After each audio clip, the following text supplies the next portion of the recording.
Hi there. My name is Ryan Darcy, and I will be taking you through the Electrophysiological Bootcamp Modules. So welcome to these. They're super exciting. We love to give them. We love that you're a part of our NeuroCatch community. And what I want you to know is kind of what the objective of this is to bring you in as a NeuroCatch clinician, user, provider, and give you the information in three main modules that help you to maximize the use of NeuroCatch for your patients and for the people that you serve. So the first module is really going to focus on brain basics. This is not to be a professor teaching about the brain and going into the nitty-gritties of neuroanatomy. It's really to talk about the specifics of how NeuroCatch measures brain activity and cognitive function and the relevant fundamental knowledge that applies to that component. So we'll take, each module takes about an hour. So we'll take an hour to go through that. And then the second module, which follows that, is really specifically about how to understand the key responses that NeuroCatch provides. So we'll go through and show you how the actual responses are obtained, what they look like, and really teach you how to recognize them in their waveform state. Of course, we're giving them now in radar plots and easier ways, but we really want to teach you a sense of comfort and a sense of competency about being able to recognize these peak waveforms that NeuroCatch records. The third module is not online, it's more interactive, but it's where we actually go into clinical cases. We have you bring your clinical cases and we take you through. And that's kind of a graduation module when you've gone through all three to really get you to a place where you feel you're comfortable with the usage of NeuroCamp and ready to go out and to what we always say, you can't treat what you can't measure. So you'll be able to use NeuroCatch as that objective measuring stick that allows you to better evaluate cognitive function. So with that introduction, I'd like to start in module 1. And the goal of module 1 is brain basics. So let's get started at the fundamental workhorse of the brain, the neuron. Now, in our brains, we have roughly about 100,000, 100 billion neurons. That's a lot of neurons. It's a lot more than 100,000. And within all those neurons, they actually are supported by roughly an equal number of glial cells. So the diagram that I'm showing you on the left-hand side of this slide shows you a typical neuron in green. And then it shows you the different types of glial cells that actually support that neuron. Historically, we've always thought of glial cells as support, but we're actually learning that they're much more involved in the functions. Now, that being said, and I don't want to neglect glial cells because they've been underrated over the years, we are actually going to focus in mostly on the neuron for NeuroCatch. And the reason for that is that's also the cell that generates the signals that we record. So a neuron has, what it basically is it's a cell specialized for nervous system communications. Those are electrochemical communications. So one way you can think about it is it's a cell specialized for transmission of input and output information. And the specialization comes with key parts. So the input side of the neuron is referred to as the dendrites. And on the right side of this figure, you can see the dendrites looking very much like what we call them a dendritic tree. So this is where other neurons, and you can see the other neurons feeding in and making a connection in orange, make a synaptic connection to the dendrites of this incoming neuron. That's the input part of the signal. And this is really critical, and I'll get to this more. But if you can imagine that input actually does come to a place where it will cause a neuron to go past a threshold point, an all or none point, as we call it, and then either will stop or create an action potential. So on the input side of the neuron, we like to refer to that as a postsynaptic potential that can either be excitatory or inhibitory. And so neurons can receive either the gas or the brake from the neurons that are around them that are inputting and synapsing on the dendrites. Now, if it's an excitatory postsynaptic potential and it raises the activity above a threshold point, that will cause an action potential.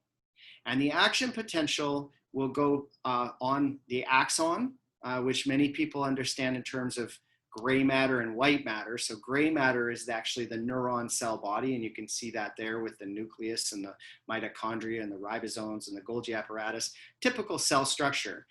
The white matter is the transmission, almost the cabling you can think of in terms of the myelin sheath that wraps around this axon that allows the signal to propagate at some distance away.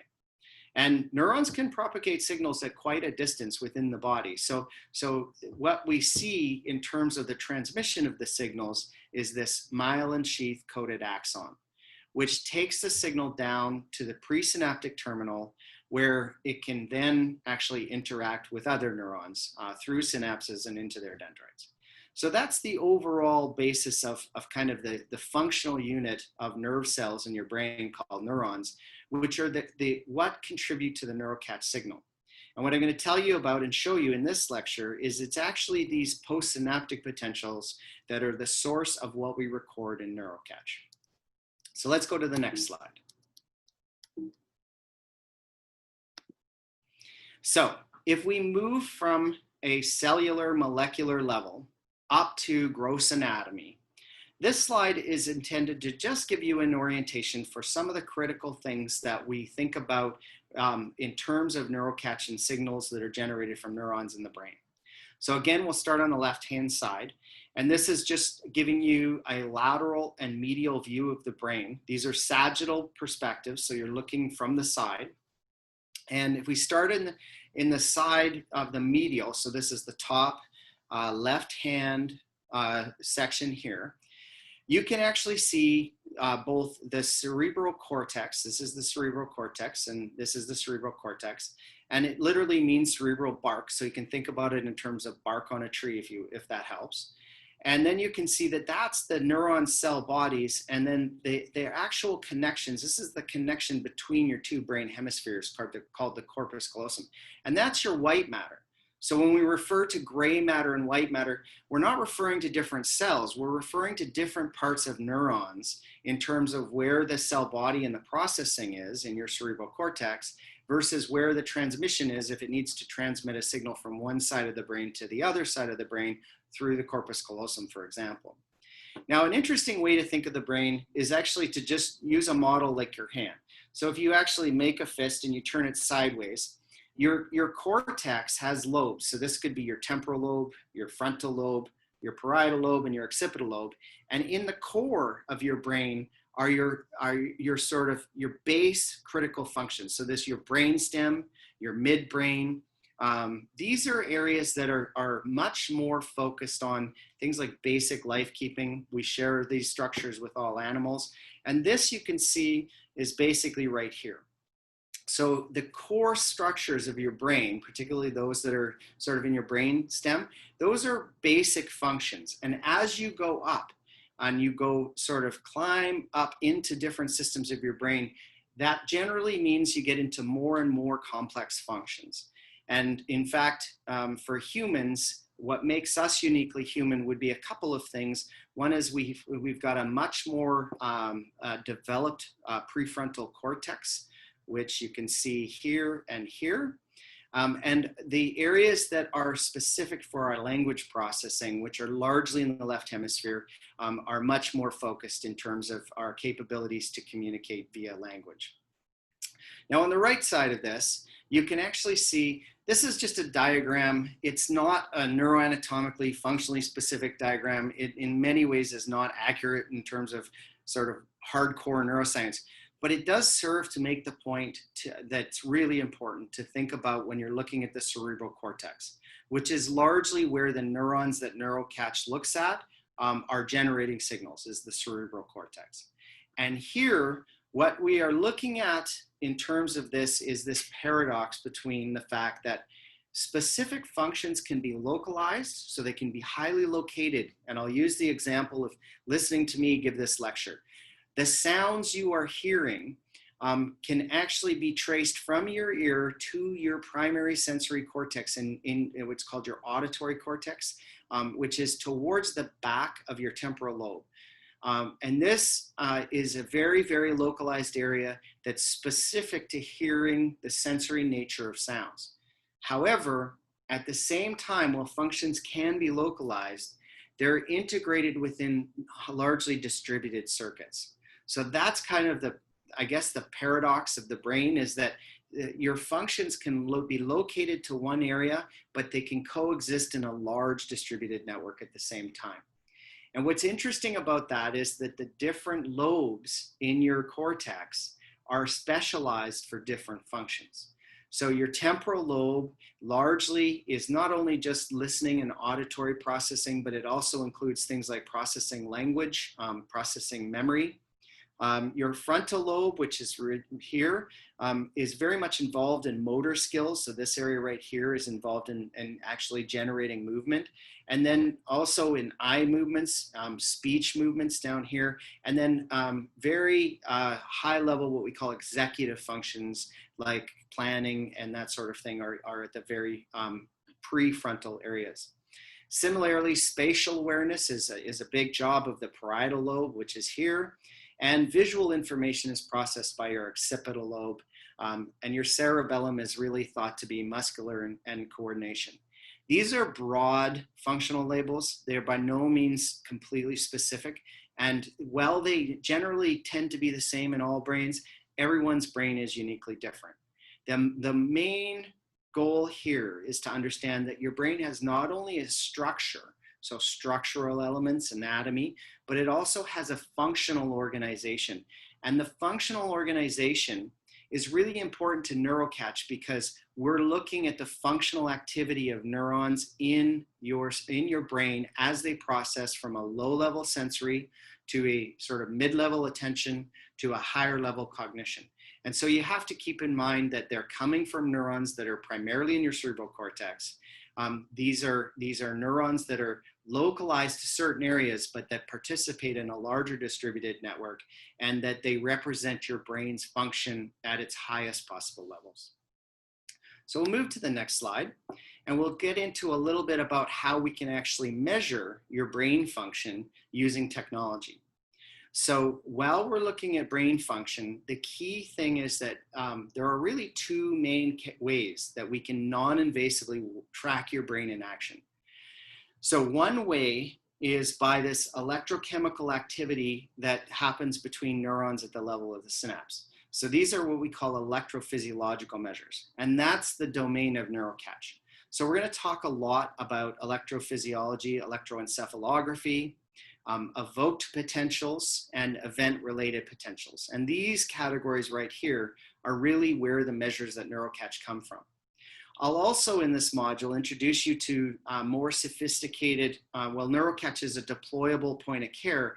There are more kind of powerful measures for looking at the spatial and localizing where these come from. And that's the domain of what's called magnetoencephalography and evoked magnetic fields. And that's here.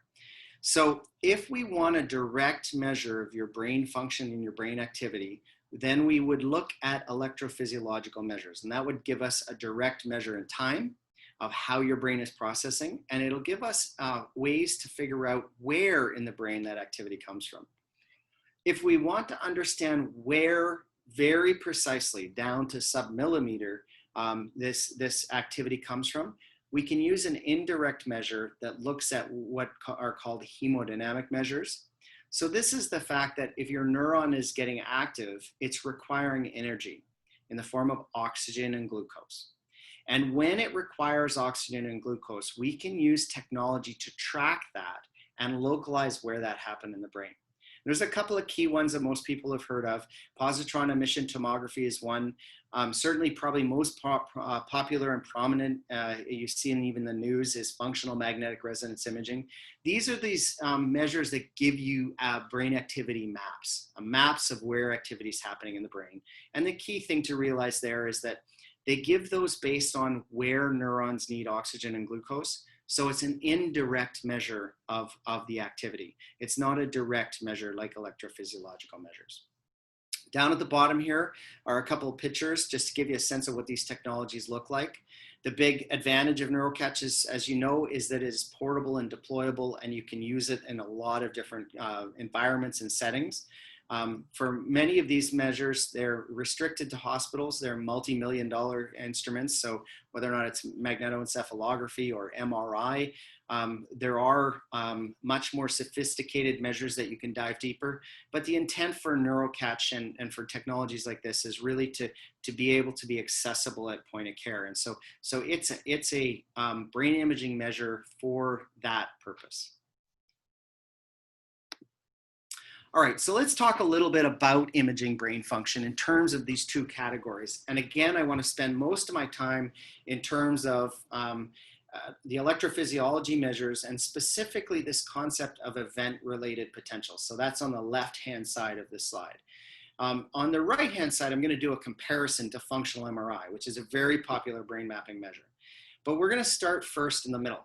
So in the middle is your brain, and the challenge is, how do we measure your brain activity? Non-invasively. So we can't poke or prod you. We can't use needles or surgery or otherwise. We have to use technology to measure the activity your brain makes and understand it. So there's a really helpful metaphor here. If you were flying a plane, we're in Canada, so let's say you were flying from Vancouver to Toronto, the structure of the map of Canada would be like the structure of a map of your brain. So you would know where different things are. When you're looking at the function, so brain function, it'd be kind of like, you can think about it a little bit like if you were flying that plane and you were looking at weather. So brain function, like weather, is highly dynamic. And it's dynamic in both space and time. So on your trip from Vancouver to Toronto, you need to know not just where the storms are relative to the airport in Toronto, but when they are happening.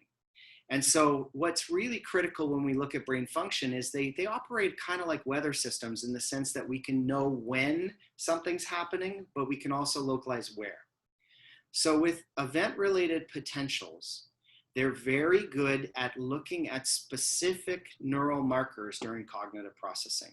So they're very powerful in terms of when, the temporal information. And what you can see is that specifically on this x-axis, they measure your brain's real-time activity in milliseconds. So from the time a tone hits your ear to the time it's being processed in your brain, event-related potentials, or ERPs, give you a real-time millisecond record of how that happens. Importantly, you can also then take those peaks and localize them in terms of a map. We call this a topographic map, no different than if this is a peak of a mountain, you can find an isocontour line that shows you where this peak occurred across the sensors that are on your scalp. So you can get the spatial information as well as to where this peak occurs. And later on in the modules, I'll show you that you can actually also localize where those sources come from within the brain.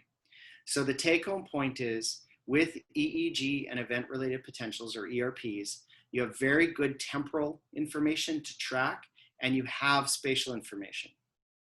When you compare that to something like MRI, bigger, expensive, less accessible, what MRI and functional MRI, or fMRI, gives you is it gives you exquisite pictures of where in the brain things are. So it localizes where the neurons that were requiring oxygen are localized to and located. And this is just displayed in standard activation maps that show you where different things are going. However, it's also the case that that changes over time, which is this bottom graph. And so you can actually also find out temporal information about how those things are changing over time. The important take-home point is there is no one measure that gives you the perfect picture. What you need to do is incorporate a host of different technologies to get what we call multimodal, so that you can better understand what you're looking at from a non-invasive perspective. Now, for clinical implementation, we really prefer ERPs and EEG because they're economical, They tell us what the brain is doing in terms of how it's processing information, and they can be used by a host of different people in a host of different environments. When we want to go further into understanding, that's when we use the bigger and larger expensive technologies. All right, so where does the signal come from in neurocatch? Well, I've told you already that it largely comes from neurons and the dendrites of neurons, and specifically it comes from a particular type of neuron called a pyramidal cell. So in our cortex, in our cerebral cortex, within 1 square millimeter of cortex, we actually have about 1 million pyramidal cells. And pyramidal cells are thought to be the workhorse of the cortex. So they're the common cell that you see in the different layers. And you can see in the center figure here that the red box is actually showing you just a patch of cortex. And then if you blow that up, you can see this pyramidal cell right here. And the reason it's a pyramidal cell is it's shaped roughly like a pyramid. So it's triangular. And that's going to become important because its shape is why we know that it's one of the primary contributors to the EEG and the neurocatch signal, because it is an asymmetric shape. So there's this concept of open field and closed field. And an open field circuit is a circuit that would add up. So for example, if I want you to imagine 2 AA batteries. If I have a AA battery with a positive and negative, that's asymmetric, and that is an open field circuit. If I take another battery and I flip it around, then my positive and negative are canceling out, and I've effectively created a closed field circuit, which cancels the field and does not allow for it to be propagated at any distance that you could record from a sensor. So the idea of a pyramidal cell is it's asymmetric, and its dendrites create these AA batteries, what we call dipoles or equivalent current dipoles, that allow for an electric field or potential, pardon me, to be transmitted and conducted to the scalp where we can record it from an electrode sensor.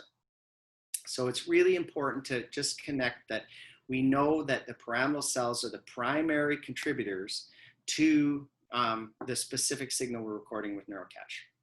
Now, as I mentioned when we did we were looking at the neuron, we also know that it's the dendrites within the pyramidal cell that are specifically generating this. So the input into the cell creates this postsynaptic potential. And every dendrite has thousands of synaptic connections, so thousands of inputs into the cell. And each of these create these small postsynaptic potentials.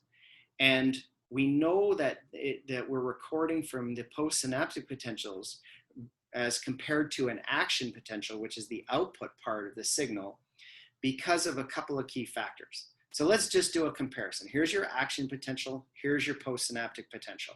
So why we know that neurocatch records postsynaptic potentials is a couple of key features. First, if you take a look at the waveform, the electric potential that's created in a postsynaptic potential, it takes relatively a lot longer. It actually occurs on the order of tens of milliseconds, whereas an action potential is really about a millisecond long. So these are quite brief, and these tend to be sustained over time. That's important because it gives them more chance to summate and add up and make bigger electric potentials by adding together. The other reason we know this is because with this postsynaptic potential, we create this concept of this dipole, this AA battery. So it actually has a positive and negative. In an action potential, you actually create 2 AA batteries that are aligned differently. So you create this closed field geometry, which actually cuts off the ability for these electrical potentials to propagate. So the reason that we know it's the input side of a pyramidal cell is because postsynaptic potentials tend to be longer, they tend to add up and summate, and they don't cancel one another out. Whereas an action potential is very quick, it's not synchronous, so it doesn't summate, and it actually tends to cancel itself at a greater rate. So what does that mean in terms of what we record? Well, this slide just shows you a series of pyramidal cells. You can see them here. These are the dendrites. These are the dipolar current fields. So these are your AA batteries right here, right? This is the cell body, and these are the axons. So what happens in the cortex is each of the input signals, these postsynaptic potentials, creates this dipolar field.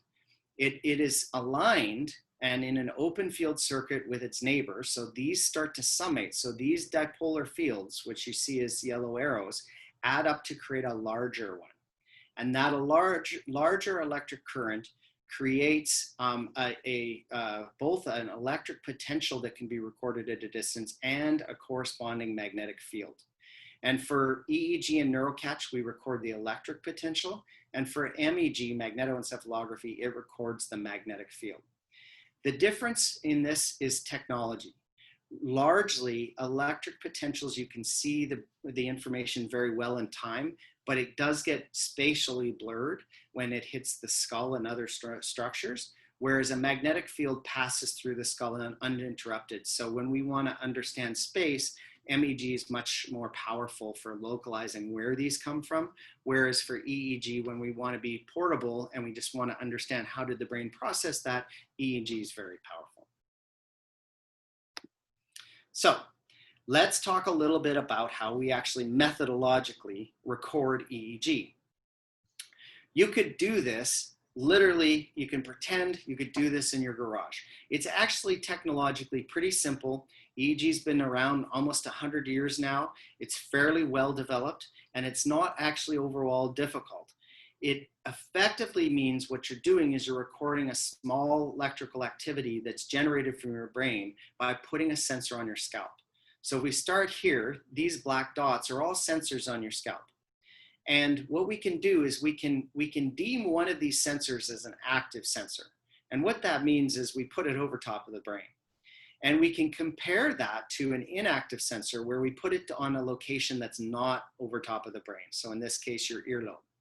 And we can then feed the signal from both of these sensors into an amplifier that's specialized. It's called a differential amplifier. And what that means is that if it gets an input to one, but not to another, it will amplify that. If it gets a signal to both, it probably came from the external environment or is some sort of artifact that's not brain specific, and it will attenuate that. So the basis of EEG is putting a sensor that has a good contact to the scalp into an amplifier that differentially amplifies the brain activity versus noise in the outside environment and other sources.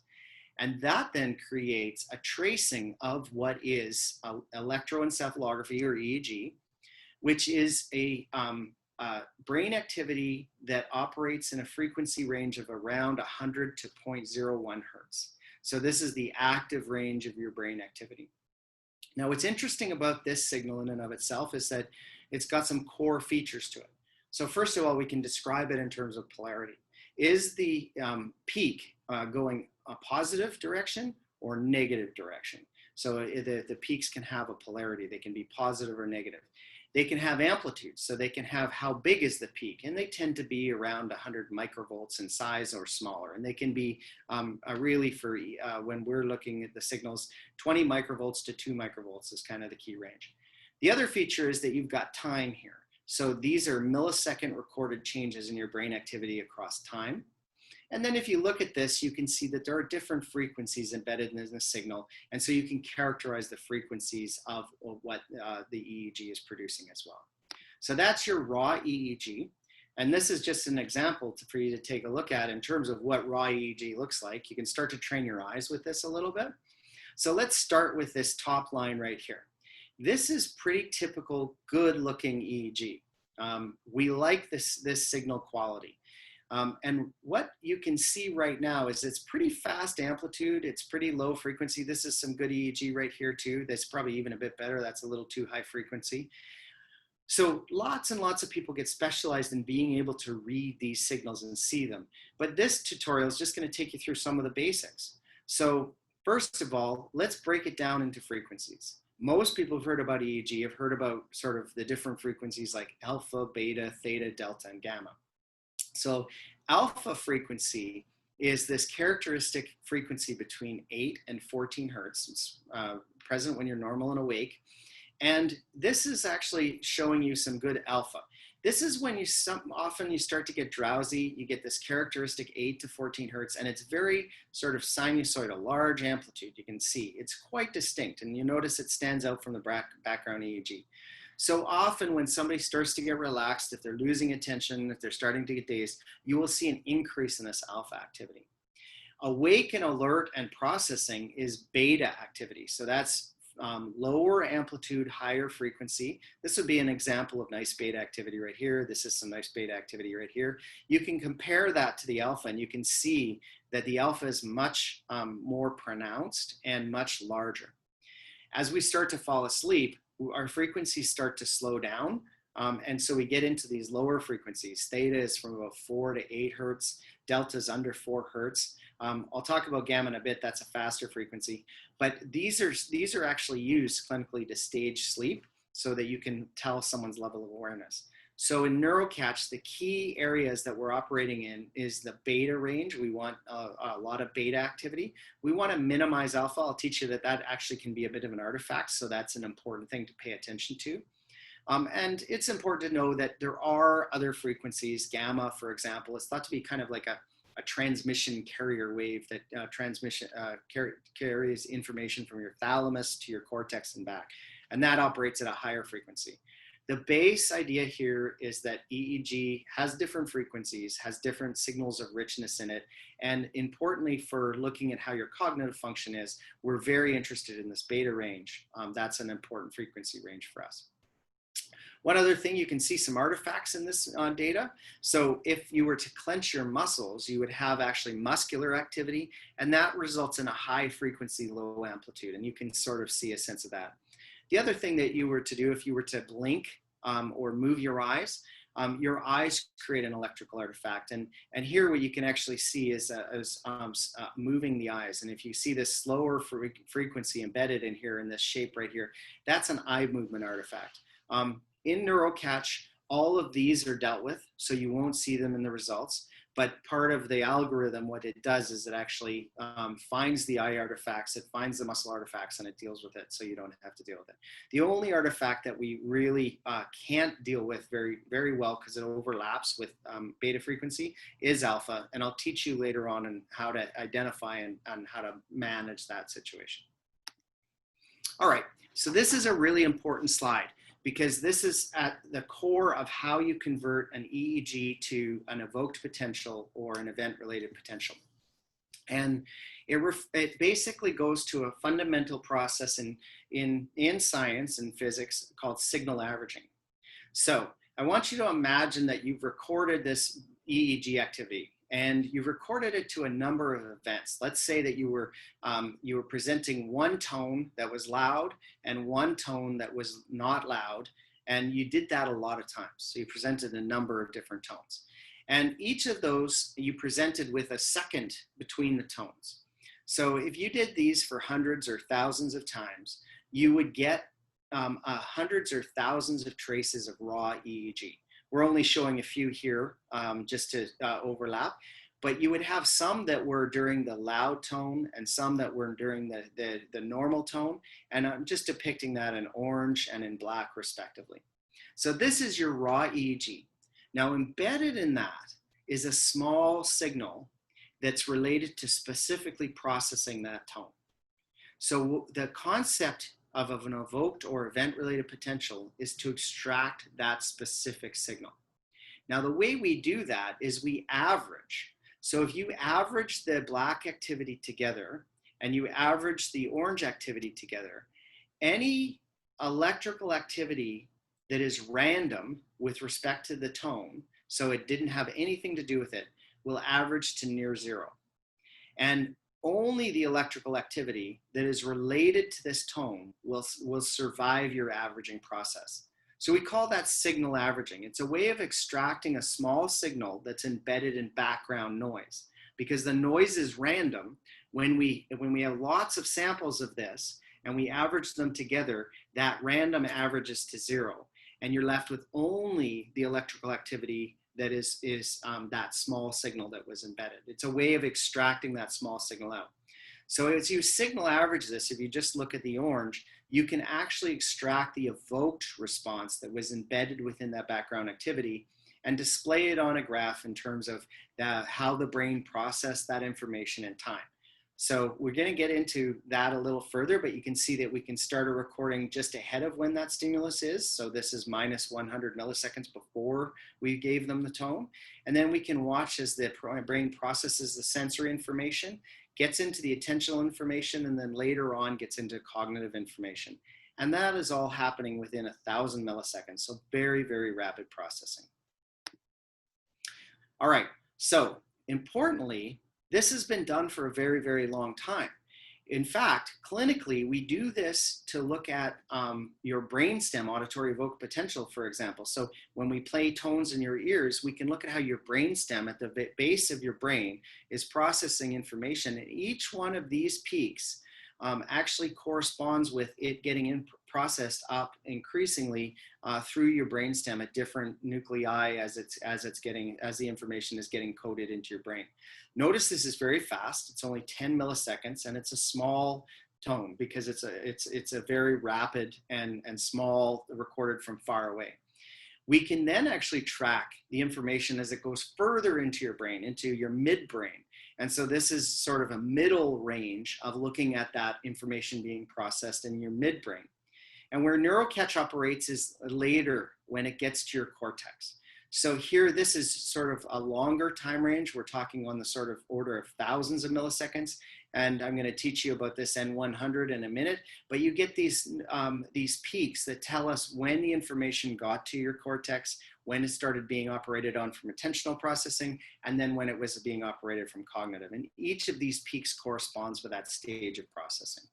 So it's really interesting and important to know that this is how you extract these small signals from the signal averaging, and then these small signals represent how your brain processed information from the lowest level to the mid-level to the highest level of cognitive processing.